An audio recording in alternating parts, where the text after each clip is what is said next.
Good morning बच्चों। Good morning sir. कैसे हो? I am fine. तो चलिए आज हम लोग कक्षा 10 का विज्ञान का पहला चैप्टर की शुरुआत करते हैं और इसमें सबसे पहले मूल अवधारणा के बारे में देखेंगे।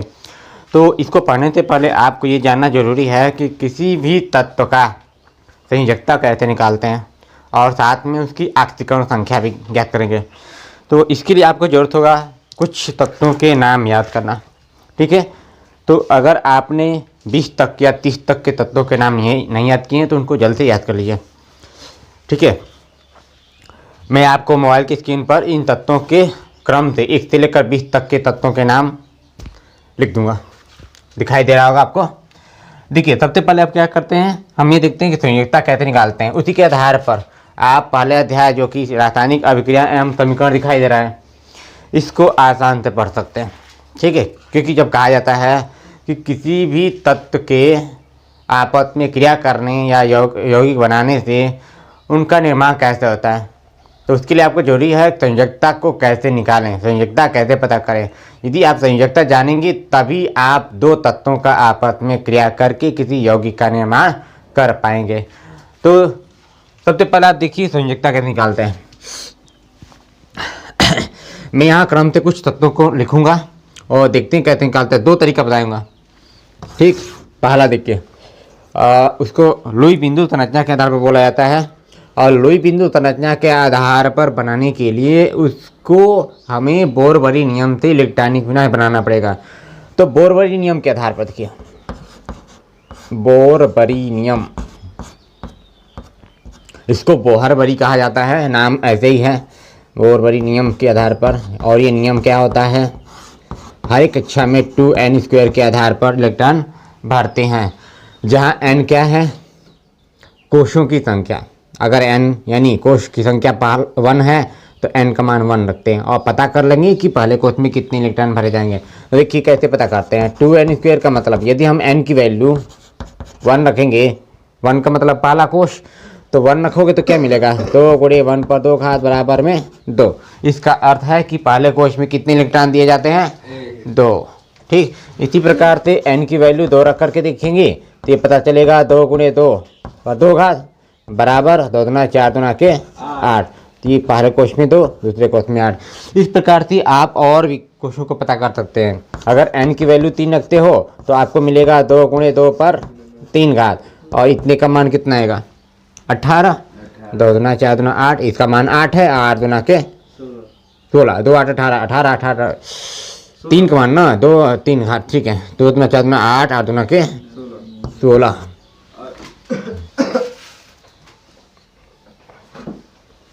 देखिए यहाँ पर गलत था,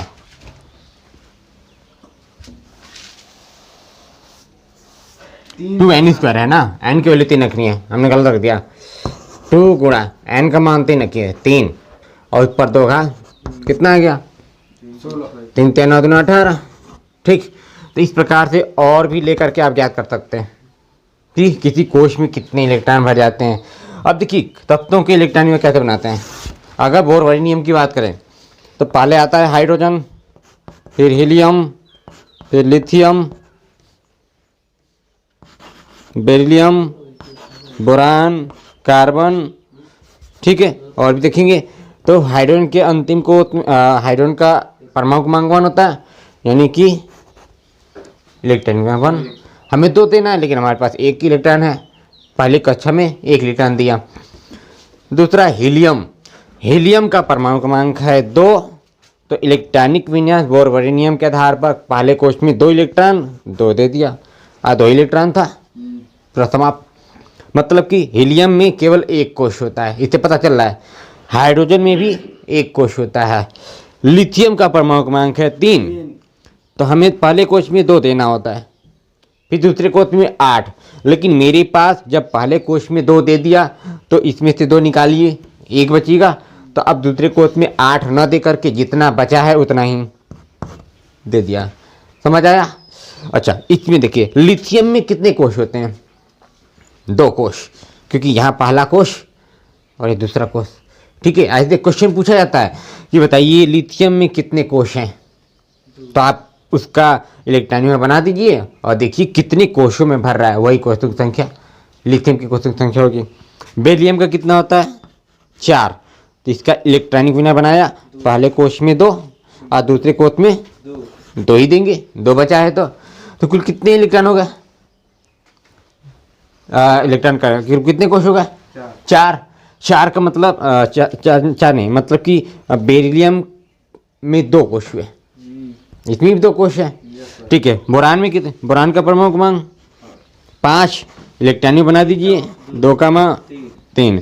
कार्बन का होता है कितना 6, इसका इलेक्ट्रॉनिक बनाएंगे तो ये प्राप्त होगा 2, कितना बच गया 4, ठीक। अब ध्यान समझिए, यदि देखिएगा hydrogen, helium, lithium, beryllium, boron, carbon, इन सभी के इलेक्ट्रॉनिक विन्यास के अंतिम कोश में जो उपस्थित इलेक्ट्रॉन है, अगर वह इलेक्ट्रॉन की संख्या, समझिए अंतिम कोश में उपस्थित जो इलेक्ट्रॉन है उस इलेक्ट्रॉन की संख्या यदि 4 से कम है तो उसको धातु कहा जाएगा, और यदि अंतिम कोश में उपस्थित इलेक्ट्रॉन 4 से अधिक है या 4 है उसको अधातु कहा जाएगा, ठीक। और दूसरी चीज, अंतिम कोश को ही क्या कहा जाता है संयोजी कोश, और इस अंतिम कोश में उपस्थित इलेक्ट्रॉनों को कहते हैं संयोजी इलेक्ट्रॉन, जो किसी दूसरे से क्या करते हैं संयोग करते हैं, संयोजित होते हैं, जुड़ते हैं, ठीक है।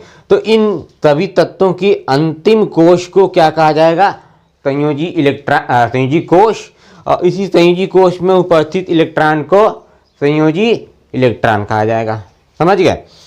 अब इसी संयोजी कोश में उपस्थित इलेक्ट्रॉनों को लेकर लुई बिंदु संरचना के आधार पर, देखिएगा लुई बिंदु संरचना क्या कहता है, लुई बिंदु संरचना ये कहता है कि लुई बिंदु संरचना के आधार पर उस तत्व का प्रतीक बनाओ और इसके चारों तरफ 4 घर मिलेंगे जिनमें 2-2 इलेक्ट्रॉन भरे जाते हैं। तो इस हाइड्रोजन के अंतिम कोश में उपस्थित इलेक्ट्रॉन को लेकर हाइड्रोजन का प्रतीक बनाया और इस हाइड्रोजन के चारों तरफ 4 घरों में इसी इलेक्ट्रॉन को भरना है। तो आपको देखिए ये एक प्रतीक में दिखा रहा हूँ, यहाँ पहला घर, दूसरा घर, तीसरा घर, चौथा घर, इसको रसायन विज्ञान की भाषा में ऑर्बिटल कहते हैं, कक्षक जिसमें इलेक्ट्रॉन रहते हैं। हाइड्रोजन का प्रतीक बनाकर इन कक्षकों में हाइड्रोजन के अंतिम कोश वाले इलेक्ट्रॉन को भरेंगे। एक इलेक्ट्रॉन है अंतिम में, भर दिया, यहाँ पर कहीं से भी भर सकते हैं। तो सबसे पहले एक ही करके भरा जाएगा हमेशा, उसके बाद जब चारों भर जाएंगे तब जाकर के क्या कराएंगे युग्मित इलेक्ट्रॉन कराएंगे, यानी जोड़ा बनाएंगे। तो एक इलेक्ट्रॉन था यहाँ भर दिया। अब ये देखिए कि इस प्रकार से जो हमने लुई बिंदु संरचना बनाया, इस प्रकार से कितने अयुग्मित इलेक्ट्रॉन दिखाई दे रहे हैं, एक। अयुग्मित का मतलब इन कक्षकों में जो इलेक्ट्रॉन हमने भरे हैं वो जोड़े में है या अकेले है, अकेले, मतलब कि इसी में एक इलेक्ट्रॉन अकेला है, तो हम कहेंगे कि इस तरह से एक क्या है अयुग्मित इलेक्ट्रॉन, और वही अयुग्मित इलेक्ट्रॉन इस हाइड्रोजन की संयोजकता कहलाएगी। समझ आ गया। फिर से देखिए, तो हम यहाँ लिख सकते हैं कि अयुग्मित इलेक्ट्रॉनों की संख्या कितनी है 1, तो इसकी वैलेंसी बराबर +1। अब प्लस क्यों, क्योंकि हमने बताया कि अगर किसी तत्व के इलेक्ट्रॉनिक विन्यास के अंतिम कोश में उपस्थित इलेक्ट्रॉन 4 से कम होगा तो उसे धातु कहेंगे, और धातुओं की संयोजकता को धनात्मक लेते हैं, इसलिए यहाँ पर धनात्मक, क्योंकि इसके अंतिम कोश में 4 से कम इलेक्ट्रॉन है तो धातु हुआ, और धातु अगर है तो इसकी जो भी संयोजकता आएगी वो धनात्मक होगी। हीलियम का देखिए, हीलियम को छोड़ करके ध्यान समझिएगा, जिस हीलियम वैसे एक अक्रिय तत्व है, इसकी संयोजकता नहीं निकाली जाती, बल्कि यदि किसी भी तत्व के अंतिम कोश में वो अंतिम कोश पहला ही हो, उस पहले ही कोश में 2 इलेक्ट्रॉन हो तो उसको अक्रिय गैस माना जाएगा। तो हीलियम को छोड़ करके यहाँ पर हीलियम की संयोजकता नहीं निकालेंगे, क्यों, क्योंकि इसके पहले ही कोश में 2 इलेक्ट्रॉन है जो नियम के आधार पर क्या है भरा हुआ है। क्यों, क्योंकि देखिए पहले कोश में कितने इलेक्ट्रॉन 2, दूसरे में 8, तीसरे में 18। तो हम देख रहे हैं कि पहले कोश में ही अगर किसी तत्व की अंतिम कोश में 2 इलेक्ट्रॉन आ जाता है तो उसको अक्रिय गैस मानेंगे। अब इसी प्रकार से यदि किसी तत्व के अंतिम कोश में 8 इलेक्ट्रॉन आ जाएगा तो वह भी क्या कहलाएगा? अक्रिय तत्व कहलाएगा। अक्रिय तत्व का मतलब वो किसी से क्रिया नहीं करता, वैसे ही बाहर रहेगा, न किसी संयोग करेगा, न किसी कोई रिएक्शन करेगा, कुछ नहीं करेगा। ठीक, इस हीलियम को हम लोग क्या मानेंगे? अक्रिय गैस। ये अक्रिय गैस है और ये अक्रिय गैस जो होता है आवर्त सारणी में 18 ग्रुप वाले तत्व में आता है, जिसको 0 ग्रुप भी कहा जाता है। 0 ग्रुप क्यों कहा जाता है? क्योंकि उन सभी तत्वों की जो 18 ग्रुप के तत्व हैं, अंत में देखेंगे ना वहाँ पर पीरियोडिक टेबल में 18 लिखा होगा, 18A, उसकी सभी तत्व जो भी होंगे उन सबकी संयोजकता 0 होती है, इसलिए उसको 0 ग्रुप का तत्व कहा जाता है। ठीक, इसको 0 ग्रुप नाम दिया गया। लिथियम पढ़ाइए, ध्यान समझिएगा, जैसे मैंने बताया वैसे ही आपको बनाना है। संयोजकता समझ जाएंगे तब जाकर के आप चैप्टर की शुरुआत अच्छी तरह करेंगे। ठीक, और आराम से यौगिकों का निर्माण करना आ जाएगा। लिथियम की संयोजकता कितनी निकालना है हमें? तो लिथियम के अंतिम कोश में कितने इलेक्ट्रॉन है? एक। तो 1 इलेक्ट्रॉन अगर है तो इसी इलेक्ट्रॉन को लेकर इसका प्रतीक बनाएंगे और इसी प्रतीक के चारों तरफ, जैसे हाइड्रोजन का भरा हूं चारों तरफ में, इसी 1 इलेक्ट्रॉन को भरेंगे। तो यहाँ देखिए, आपको ऐसे बनाना नहीं है गोला, हमने दिखा दिया, आपको बस ऐसे करना है। यहाँ पर भरिए, यहाँ पर भरिए, यहाँ भरिए, यहाँ पर ऐसे, यहाँ भर दिया, देखो ऐसा। आप बताइए, इस लिथियम के चारों घरों में जो हम इलेक्ट्रॉन भर रहे थे तो कितने, ये अयुग्मित इलेक्ट्रॉन कितने हैं? 1। मतलब इस लिथियम की भी संयोजकता 1। और वो धनात्मक या ऋणात्मक? धनात्मक। क्यों? अंतिम कोश में 4 से कम है, तो हम लिख सकते हैं यहाँ पर इसकी वैलेंसी बराबर +1। आसान लगा? अब फिर समझिए, बेरिलियम अंतिम कोश कौन सा है? दूसरा। तो अंतिम कोश में कितने इलेक्ट्रॉन? 2 का मतलब इसी 2 वाले इलेक्ट्रॉन को लेकर बेरिलियम का प्रतीक बनाओ और इसके चारों घरों में इसी 2 इलेक्ट्रॉन को भरो। पहले एक एक करके भरना है, युग्मित नहीं। यहाँ 1 फिर यहाँ 1, हो गया 2। क्या ये दोनों युग्मित है? नहीं, युग्मित नहीं है। समझिए, अगर हम इस बेरिलियम का ऐसे प्रतीक बनाते और ऐसे 4 घर का प्रतीक लगा करके इस 2 इलेक्ट्रॉन को भरते, तो हमने कहा कि जो 2 इलेक्ट्रॉन भरेंगे वो चारों घर में एक एक करके पहले भर देंगे, जब कुछ बचेंगे तब जाकर के फिर से जोड़ा बनाएंगे। देखिए, यहाँ 1 भर दिया, एक और बचा, यहाँ भर दिया। ये दोनों जो कक्षक दिखाई दे रहे हैं, ये कक्षक, ये भी कक्षक, ये 4 कक्षक है। चारों कक्षकों में जो इलेक्ट्रॉन मैंने भरा, यानी दोनों में भरा, दोनों युग्मित है या अयुग्मित? तो आंसर है अयुग्मित। क्यों? युग्मित उसे कहते हैं जब किसी ऐसे घर में ऐसे इलेक्ट्रॉन हो, और अयुग्मित तब कहेंगे जब इस घर में एक अकेला, तो इस कक्षक में 1 इलेक्ट्रॉन अयुग्मित, इसमें भी अयुग्मित, कुल मिलाकर कितने? 2। तो हम कहेंगे कि जब इस बेरिलियम के लुई बिंदु संरचना के आधार पर कक्षकों में 2 अयुग्मित इलेक्ट्रॉन है, तब इस बेरिलियम की संयोजकता बराबर +2। समझ आ गया? दूसरा चीज, बोरान का प्रतीक बनाइए और ये पता कीजिए कि बोरान के अंतिम कोश में कितने इलेक्ट्रॉन हैं? 3। तो 3 अगर है तो इसी इलेक्ट्रॉन को हमें 4 घरों में भरना है। एक यहाँ भरा, एक यहाँ भरा, एक यहाँ भरा। ये तीनों युग्मित है क्या? नहीं ना, युग्मित नहीं है। अरे ये देखो, 1 2 3, मतलब तीनों घर में, 1 घर 2 घर 3 घर, ये 3 घर में तो कक्षक है, तो तीनों कक्षकों में अलग अलग एक ही इलेक्ट्रॉन है, अयुग्मित कहलाएगा। तो हम लिखेंगे कि इस बोरान की संयोजकता भी प्लस में 3। बिल्कुल आसान। अब कार्बन पर आ जाइए, कार्बन का प्रतीक बनाइए ऐसे। और कार्बन के अंतिम कोश में कितने इलेक्ट्रॉन? 4। तो 4 अगर है तो हमने कहा था कि अधातु होगा और इसकी संयोजकता माइनस में आएगी।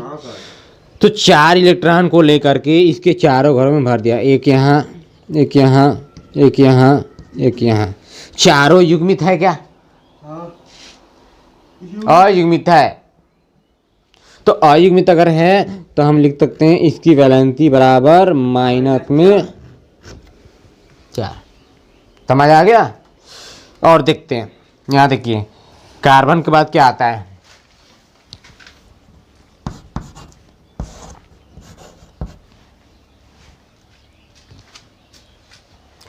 अब इसका बनाते हैं, देखिए नाइट्रोजन का परमाणु क्रमांक होता है 7, ऑक्सीजन का 8, फ्लोरीन का 9। अब समझिएगा ध्यान से, 7 इलेक्ट्रॉन है तो पहले कोष में कितना देना है 2, कितना बच गया 5, दूसरे कोष में 5 ही देंगे। हमें कितना देना होता है 8, हमें कितना दे सकते हैं 5। अब ध्यान समझिएगा, उस 5 इलेक्ट्रॉन को लेकर के हम क्या करेंगे, नाइट्रोजन के चारों कक्षकों में उसी 5 इलेक्ट्रॉन को एक एक करके भरेंगे। अब समझ आ जाएगा कि युग्मित और अयुग्मित कैसे पहचानते हैं। तो देखिए नाइट्रोजन का प्रतीक बनाया और नाइट्रोजन के चारों कक्षकों में इसी 5 इलेक्ट्रॉन को भरेंगे। इसको नहीं, अंतिम कोश में उपस्थित इलेक्ट्रॉन को ही भरना है। तो 5 है तो यहाँ देखिए 1 2, ध्यान से देखना बच्चों, 1 2 3 4, चारों को भर गया कि नहीं भर गया। अब क्या करेंगे, एक बचा है ना इलेक्ट्रॉन, तो उसको कहीं भी आप ऐसे जोड़ा बना दीजिए। अब बताइए कितने युग्मित इलेक्ट्रॉन हैं। एक युग्मित इलेक्ट्रॉन, ये युग्मित इलेक्ट्रॉन हो गया और बाकी 3 अयुग्मित इलेक्ट्रॉन। तो हम कह सकते हैं कि इस नाइट्रोजन की वैलेंसी बराबर -3। जितने अयुग्मित इलेक्ट्रॉन उतना ही संयोजकता। और ये संयोजकता माइनस में क्यों आई है, क्योंकि नाइट्रोजन अधातु है। कैसे पता, अंतिम कोष में 4 से अधिक इलेक्ट्रॉन है, बिल्कुल आसान है, ऐसे निकाल लेंगे। ये कौन सा नियम है, बोरबरी नियम से इलेक्ट्रॉनिक बनाने के बाद लुई बिंदु संरचना से ये हम संयुक्ता निकाल रहे हैं। और ये नियम केवल ध्यान रखिएगा, ये नियम केवल H ब्लॉक और P ब्लॉक के तत्वों के लिए है, D ब्लॉक के तत्वों के लिए नहीं है। D ब्लॉक के तत्वों के लिए अलग से नियम बनाया गया है, ठीक, उसको अगली कक्षा में पढ़ना है। अब देखते हैं ऑक्सीजन का 2,6 होगा। पहले में 2, दूसरे में 8 देना है, लेकिन हमारे पास 6 इलेक्ट्रॉन बचा है, दे दिया। तो अंतिम कोश में कितने इलेक्ट्रॉन है 6। और ये बता सकते हैं कि ऑक्सीजन में कितने कोश होते हैं 2, पहला कोश दूसरा कोश। ये दूसरा 2 इलेक्ट्रॉन किस कोश में है, पहले कोश में।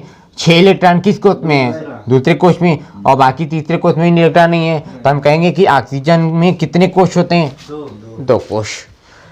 अब समझिए, ऑक्सीजन का प्रतीक बनाया और अंतिम कोश का ये इलेक्ट्रॉन 6 है। इस इलेक्ट्रॉन को लेकर के ऑक्सीजन के चारों कक्षकों में एक एक करके भरेंगे। तो यहाँ 1 2 3 4, चारों भर गया ना। फिर युग्मित करेंगे, अब यहाँ से 5 और ये हो गया 6, खत्म। कितने युग्मित इलेक्ट्रॉन हैं 2, है ना। उसी प्रकार से कितने अयुग्मित इलेक्ट्रॉन है 2। तो अयुग्मित इलेक्ट्रॉन 2 है, तो हम कह सकते हैं कि इसकी वैलेंसी बराबर -2। बिल्कुल सिंपल। ये सभी जो संयोजकता आ रहे हैं, इन संयोजकताओं को आद्य अवस्था की संयोजकता कहा जाएगा। क्या समझे, आद्य अवस्था जो प्रकृति में मौजूद है, प्राकृतिक अवस्था में इसको संयोजकता कहा जाता है। और कुछ ऐसे तत्व होते हैं जिनकी संयोजकता 1 से अधिक होती है, तो 1 से अधिक निकालने के लिए आप बाउ नियम से प्रयोग किया जाता है, ठीक। आप बाउ नियम जब पढ़ेंगे तो उसमें बताएंगे कि किसी भी तत्व की 1 से अधिक संयोजकता कैसे निकाली जाती है। फिलहाल अभी तक ये जो निकाल रहे हैं, ये सभी संयोजकताएं आद्य अवस्था की संयोजकता कहलाती है, ठीक है, यानी कि पहली बार में जो निकल जा रहा है। अब देखिए फ्लोरीन का, फ्लोरीन का प्रतीक F होता है, फ्लोरीन। अब देखिए आगे 2,7 बनेगा। वैसे ये फ्लोरीन जो है ना, ये फ्लोरीन परिवार का तत्व कहलाता है, या फ्लोरीन परिवार का तत्व में और भी आते हैं। फ्लोरीन, क्लोरीन, ब्रोमीन, आयोडीन, ये चारों मिलाकर के हैलोजन कहलाते हैं, हैलोजन के तत्व कहलाते हैं। ठीक, चारों हैलोजन के तत्व कहलाते हैं। ये अगली कक्षा में अध्ययन किया जाएगा क्या होता है हैलोजन। तो देखिए अंतिम कोश में कितने इलेक्ट्रॉन, 7।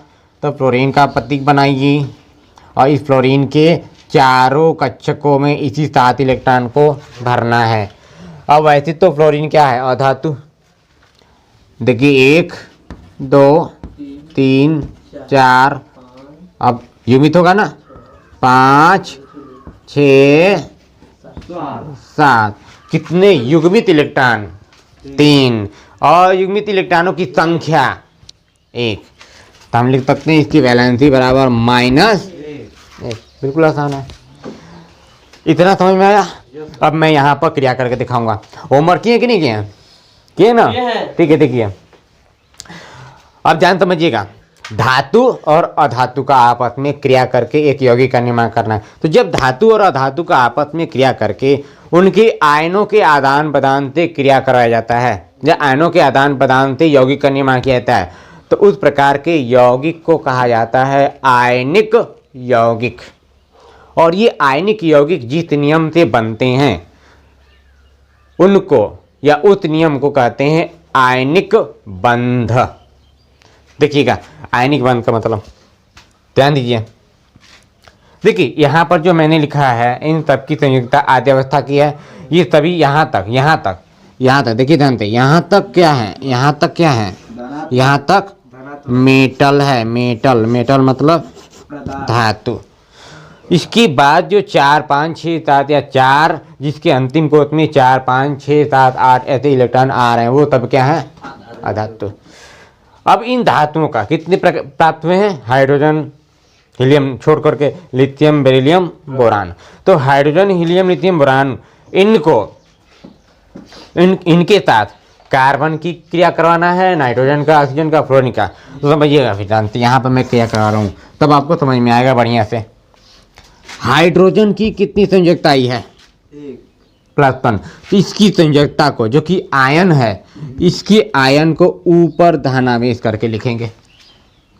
अब मान लीजिए हमें हाइड्रोजन के साथ, ध्यान दीजिएगा, हाइड्रोजन के साथ फ्लोरीन की क्रिया करवाना है। तो हमने लिख दिया यहाँ पर फ्लोरीन, और इसको हमें क्रिया करवाना है। ठीक है, फ्लोरीन की संयोजकता कितनी है, -1। तो यहाँ लिखेंगे इसके ऊपर माइनस चार्ज, माइनस आयन। अगर 1 है तो 1 लिखने की जरूरत नहीं है, 1 लगा दो, हो गया। अगर 2 रहता तो 2 बार माइनस लगा दो, 3 रहता तो संख्या में लिखना पड़ेगा, या 3 आयन लगा दो, ऐसे भी होता है।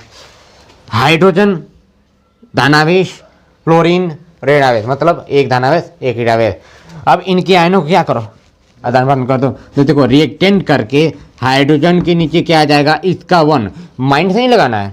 संख्या कितनी है, माइनस की संख्या 1 है, नीचे 1 लिखो। फिर फ्लोरीन की संख्या, फ्लोरीन के नीचे क्या आएगा, ये 1 1 लिखो या ना लिखो, काम खत्म। तो क्या लिख सकते हैं यहाँ पर, ऐसे HF बन गया, HF। और इसको बोलेंगे क्या, धातु को उसी नाम से पुकारना है, और उस धातु के साथ कोई भी अधातु की संख्या 1 हो तो उसको IDE जोड़कर बोलना है, IDE जोड़कर बोलना है। तो हाइड्रोजन को बोलिए हाइड्रोजन, अभी बेसिक है ना, अभी बेसिक चल रहा है। हाइड्रोजन, इसको क्या बोलते हैं, फ्लोरीन। तो फ्लोरीन में ID जोड़ेंगे तो बनेगा फ्लोराइड, फ्लोराइड। देखिए कहते हैं, ये ऐसे लिखते हैं ना, फ्लोरीन ऐसे लिखते हैं ना, फ्लोरीन लिखते हैं ऐसे। अब इसमें आप ID जोड़ेंगे ना, IDE। तो जो ये देख रहे हो ना, ID जोड़ने का मतलब या तो I को रहने दो, NE को हटाओ, या पूरा हटाओगे तो ID जोड़ेगा, तो ये पूरा हटा दो, INE हटा दो, जुड़ गया फ्लो। और देखो इसमें कुछ अनुच्छेद शब्द से कोई लेना देना नहीं है, हमें पढ़ना है फ्लोरीन। फ्लो यू हटा दो, मतलब कि अनुच्छेद शब्द है, तो FLORIDE फ्लोराइड। ध्यान रखना कि किसी भी तत्व का, किसी भी यौगिक में धातु के साथ एक अधातु हो, ठीक, तो उसमें आईडी जोड़ना है, तो इसको फ्लोराइड यानी आईडी जोड़ करके बोलेंगे फ्लोराइड। एक और बनाता हूँ समझ में आएगा। अब देखिए लिथियम ले लेता हूँ, लिथियम में बेरिलियम, बेरिलियम लिखो आप प्लस, मैंने कह दिया बेरिलियम के साथ आप क्रिया करवाइए नाइट्रोजन का। तो इन दोनों की संयोजकताओं को लिख दो। बेरिलियम का कितना निकालें है, धनावेश 2, ऐसे लिखो धनावेश 2। नाइट्रोजन की कितना है, -3 ऋणावेश 3। अब बस आदान प्रदान करना है, कर दीजिए। 3 कहाँ गया, बेरिलियम के नीचे, तो Be3 और 2 कहाँ जाएगा, नाइट्रोजन के नीचे, ऐसे बन गया। बिल्कुल आसान है। ध्यान रखिएगा, हमने कहा कि फ्लोरीन की जब इस हाइड्रोजन के साथ इस धातु की संख्या 1 होगी तो उसको आईडी जोड़ेंगे। यहाँ पर भी आईडी जोड़ेंगे क्योंकि एक बार में बना है ना, ऐसा नहीं देखना है। इसको आप बेरिलियम नाइट्राइड पढ़ेंगे, ठीक, आईडी जोड़ करके, ठीक। तो ये बन गया बेरिलियम नाइट्राइड। लेकिन 2 है तो बेरिलियम डाइनाइट्राइड पढ़ सकते हैं क्योंकि 2 संख्या है।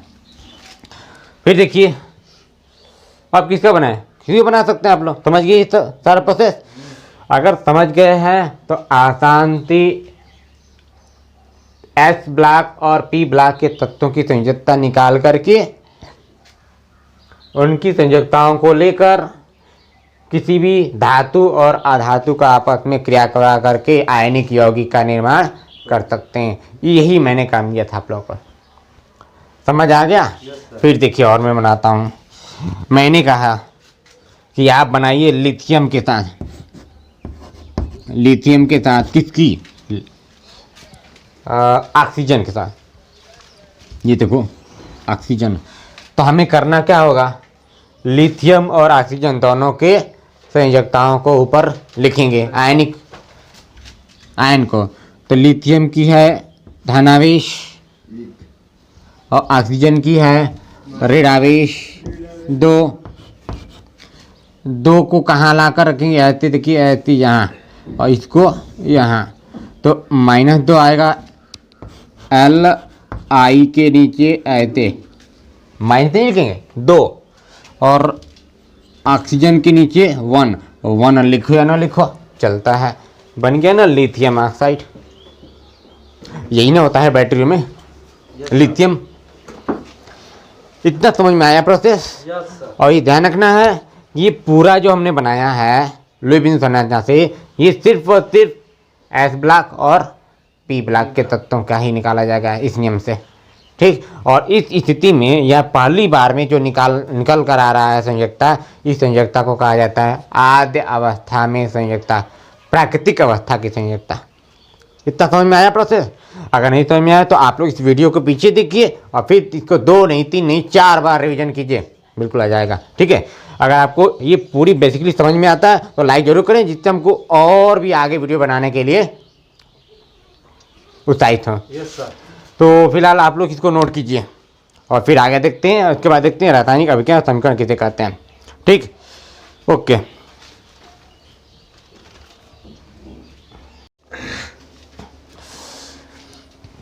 अब देखिए प्यार बच्चों,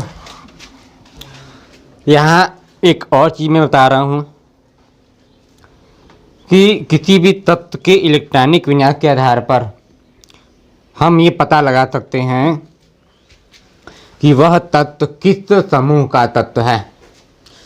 तो आप यहाँ देख रहे हैं कि जिस तत्व के अंतिम कोश में 1 इलेक्ट्रॉन है, किसी भी जिस तत्व के अंतिम कोश में 1 इलेक्ट्रॉन है, केवल एस और पी ब्लॉक की बात कर रहा हूँ, तो एस और पी ब्लॉक में जिस तत्व के अंतिम कोश में 1 इलेक्ट्रॉन होता है, तो समझिए कि वह तत्व पहले ग्रुप का तत्व कहलाएगा।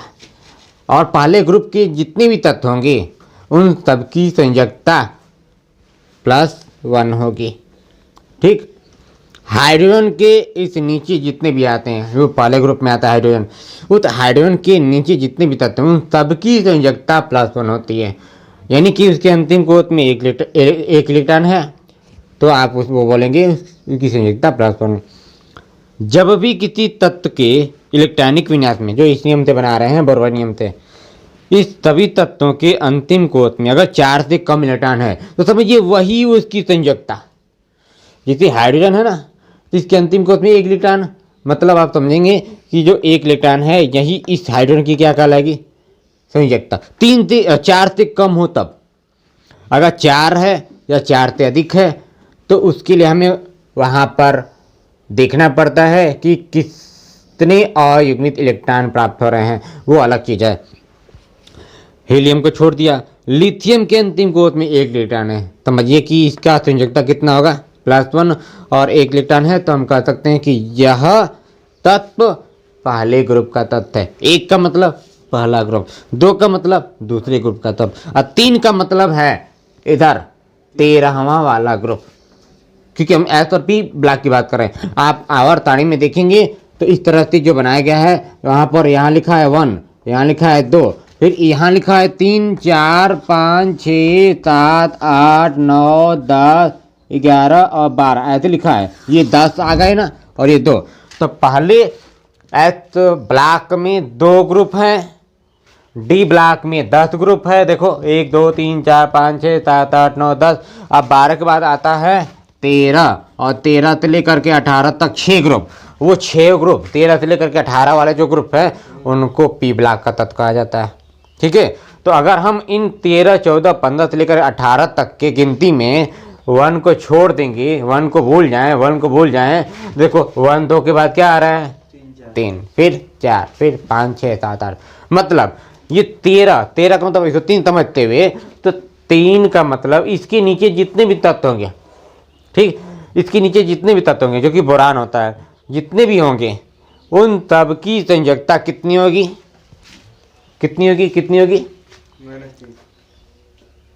ठीक है, नहीं 2 3 होगा, ठीक है, बोरान, समझ आ गया। इसी प्रकार से बोरान के बाद आता है कार्बन, यानी कि इस चौथे वाले में, यानी 14 वाले ग्रुप में आता है। तो इस कार्बन के नीचे जितने भी तत्व है वो सब कार्बन परिवार के तत्व कहलाते हैं, और इन सब की संयोजकता भी कार्बन की तरह कितनी होगी, -4। अब आ जाइए 15 पर, तो 15 वाले ग्रुप में जितने भी तत्व हैं, तब 15 वाले ग्रुप में कौन सा तत्व आता है, नाइट्रोजन। तो इस 15 वाले ग्रुप में जो भी तत्व हैं उन सब की संयोजकता भी नाइट्रोजन की तरह -3 होगा, ठीक। और इस प्रकार से हम कह सकते हैं कि इस 15 वाले ग्रुप में जितने भी तत्व होंगे वो सब नाइट्रोजन की तरह अधातु होंगे, समझ आया। तो कुछ स्थिति तक हम लोग ये पहचान सकते हैं कि जिस परमाणु या जिस तत्व के अंतिम कोश में इलेक्ट्रॉन 4 से कम है वह उसी ग्रुप का तत्व है।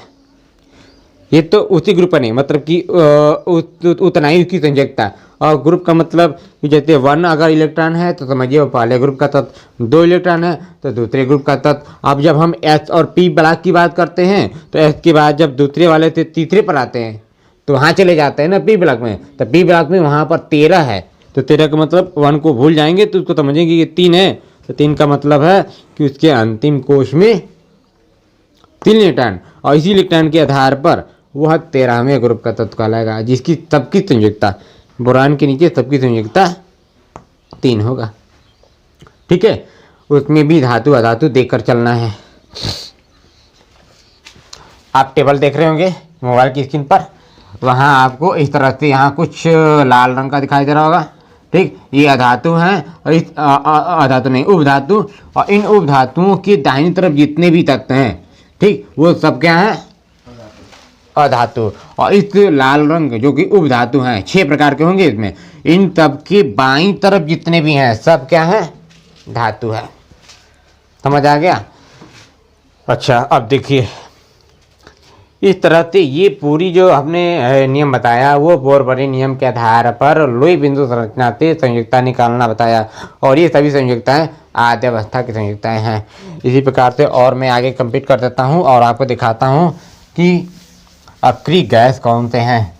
तो ध्यान रखिएगा कि जिन तत्व के अंतिम कोश में, हीलियम को छोड़ करके जिन तत्व के अंतिम कोश में 8 इलेक्ट्रॉन होगा उसको अक्रिय गैस या अक्रिय तत्व कहा जाएगा। फ्लोरीन के बाद क्या आता है, नियान, 10 है ना। सोडियम, मैग्नीशियम, एल्यूमिनियम, फिर silicon, phosphorus, aluminium, phosphorus, sulphur, chlorine. ठीक है। अब देखिए नियान का परमाणु क्रमांक 10 है तो हम कहेंगे इसका 2,10 इलेक्ट्रॉन विन्यास होगा। नहीं 10 नहीं 8। 8, तो आप देख रहे हैं कि अंतिम कोट में 8 इलेक्ट्रॉन। तो हमने कहा कि जिसके अंतिम कोट में 8 इलेक्ट्रॉन होगा वो क्या होगा? अक्रिय गैस। ठीक है। तो यहाँ पर लिख सकते हैं कि इसकी वैलेंसी क्या होगी, ये अक्रिय गैस कहलाएगा, इसको निकालने की जरूरत नहीं है। और कैसे है ये भी दिखा देता हूँ। देखिए अंतिम कोट में उपस्थित कितने इलेक्ट्रॉन? 8। तो 8 का मतलब इस 8 इलेक्ट्रॉन को लेकर के नियान के चारों घरों में इन्हीं इलेक्ट्रॉनों को भर कर देखिए। कोई अगर युग्मित नहीं होगा, अयुग्मित नहीं आएगा तो क्या होगा? अक्रिय, यानी उसकी संयोजकता 0। 8 इलेक्ट्रॉन है ना, 1 2 3 4 5 6 7 8 सब युग्मित हो गया। मतलब इसकी वैलेंसी बराबर 0। और 0 होने के कारण ही ये जिस ग्रुप में आता है उस सभी ग्रुपों वाले तत्वों को बोलते हैं 0 ग्रुप। ठीक, 18 वाले ग्रुप को बोलते हैं 0। सोडियम का 11, इसका बना दो 2, 8, तीसरे में दिया जाएगा 1। नियम के आधार पर पहले में 2 देना है, दूसरे में 8 और तीसरे में 18। लेकिन मेरे पास कितना बचा? 1 दे दिया। तो अंतिम कोट में कितनी इलेक्ट्रॉन? 1। अब 1 ही बताएगा कि ये किस ग्रुप का तत्व है। 1 का मतलब पहले ग्रुप का। और इसको देखकर बता सकते हैं कि इसकी संयोजकता कितनी होगी? 1 होगी। धनात्मक 1 बताया ना यहाँ पर नियम। ठीक है। अच्छा देखिए सोडियम का आप बनाइए प्रतीक और 1 इलेक्ट्रॉन को भर दीजिए तो कितनी वैलेंसी दिखा रहा है? +1। मैग्नीशियम का होता है 12 इलेक्ट्रॉनिक बनाइए 2, 8, 2 1 बढ़ जाएगा। अब इसका आप प्रतीक बना करके इस 2 इलेक्ट्रॉन को भरिए। 1 यहाँ भर सकते हैं, यहाँ पर दोनों अयुग्मित है तो बोलेंगे इसकी संयोजकता धनात्मक 2। एल्यूमिनियम का होता है 13, इसका इलेक्ट्रॉनिक बनाइए 2, 8, 3, इसका प्रतीक बनाइए Al। आप इस अंतिम कोष के इलेक्ट्रॉन को लेकर भरिए 1 2 3। तो तीनों क्या हैं? अयुग्मित। हम कह सकते हैं कि इसकी संयोजकता कितनी हुई? +3। बिल्कुल आसान है। इसी प्रकार से फास्फोरस का बनाइए। फास्फोरस का परमाणु क्रमांक 14 है क्या? है ना। तो 14 का मतलब 2, 8, 4 हो गया। और 4 का मतलब देखिए कार्बन के अंतिम में ही 4 आ रहा है ना। तो ये जो फास्फोरस है ये फास्फोरस किस परिवार का तत्व है? तो अंतर है कार्बन परिवार का तत्व। बिल्कुल आसान। ठीक है। अच्छा इसका बना दीजिए फास्फोरस का अंत में 4 इलेक्ट्रॉन है तो 4 इलेक्ट्रॉनों का भर दिया 1 2 3 4। चारों क्या दिखाई दे रहे हैं? अयुग्मित। तो हम कहेंगे कि किसकी संयोजकता -4। ठीक है। वैसे ही सल्फर का बनाइए, यहाँ स्थान नहीं है। सल्फर का परमाणु क्रमांक, अच्छा ये गलत हुआ, यहाँ इसके बाद क्रम होता है।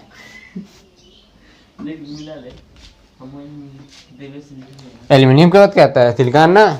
एल्यूमिनियम के बाद सिलिकॉन है। ठीक है। एल्यूमिनियम सिलिकॉन बनाना है, यहाँ स्थान नहीं है, मैं और आगे बनाता हूँ।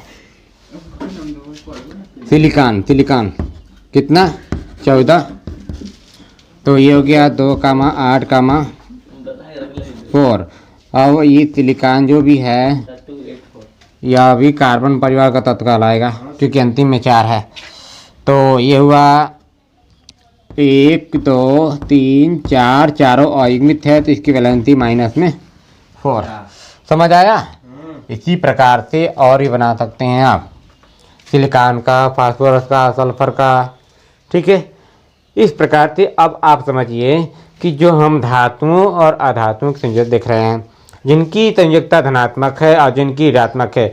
इन धनात्मक और ऋणात्मक का आपस में क्रिया करा करके इन्हीं आयनों के आदान प्रदान करने से यौगिक का निर्माण कर सकते हैं। तो अभी तक कुछ हद तक आपको ये पता चल गया कि धातु का अधातु से क्रिया करवाने में कैसे क्रिया कराया जाता है।